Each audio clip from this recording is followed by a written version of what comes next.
Tapi ada nggak satu titik di hidup, gue kayaknya bikin apa aja gagal deh? Bisa dibilang enggak sih. Bukannya sombong ya. Cuma gini Bisa ya. dibilang nggak gagal gitu. Setiap kali gagal itu saya selalu mikir ini artinya saya bentar lagi naik level. Kalau udah melewati kegagalan ini gitu loh. Karena kan nggak mungkin kan orang bisa di atas tanpa melewati kegagalan-kegagalan kecil ini. Kan justru gagal dia bisa melewati itu dengan belajar dari kesalahan.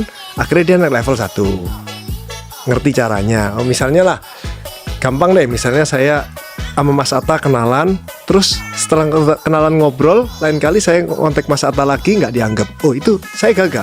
Berarti saya nggak bisa menempatkan diri dengan baik. Saya nggak punya cukup ilmu yang membuat Mas Atta itu merasa tertarik berteman dengan saya. Akhirnya belajar dari kesalahan itu. Oke, apa yang itu kan gagal juga sebenarnya. Tapi kalau orang nggak pernah gagal itu nggak mungkin dong orang langsung menjadi orang yang menyenangkan, langsung orang suka berteman sama kamu.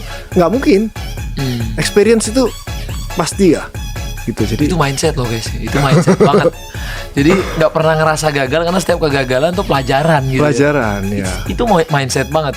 Jadi kalau banyak orang ngerasa dia gagal mulai bisnis, itu salah ya bro? Gak apa-apa sih gagal, tapi yang salah adalah kalau kamu tidak belajar dari kegagalan kamu. Jadi gagal ya udah, itu harus dipelajarin. Saya selalu ngomong ini, pada saat kamu gagal, pelajarin kenapa kamu gagal. Pada saat kamu sukses, kamu juga harus pelajarin kenapa kamu sukses.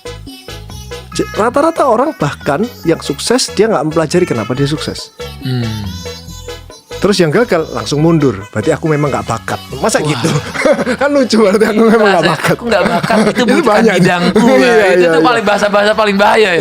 Itu adalah hal pelarian yang paling gampang daripada belajar. Belajar itu kan sesuatu yang nggak enak dan nggak nyaman karena sesuatu yang baru kan. Jadi lebih baik dia bilang ini kayaknya bukan bidangku deh. Gitu. Padahal emang kamu belajar lebih dalam lagi. Nggak gitu. mau tidak nyaman itu. Ya. Makanya kalau ada orang bilang kayak nggak ada menang atau kalah, ada yang menang atau belajar. Waduh, iya Jadi kalau benar-benar.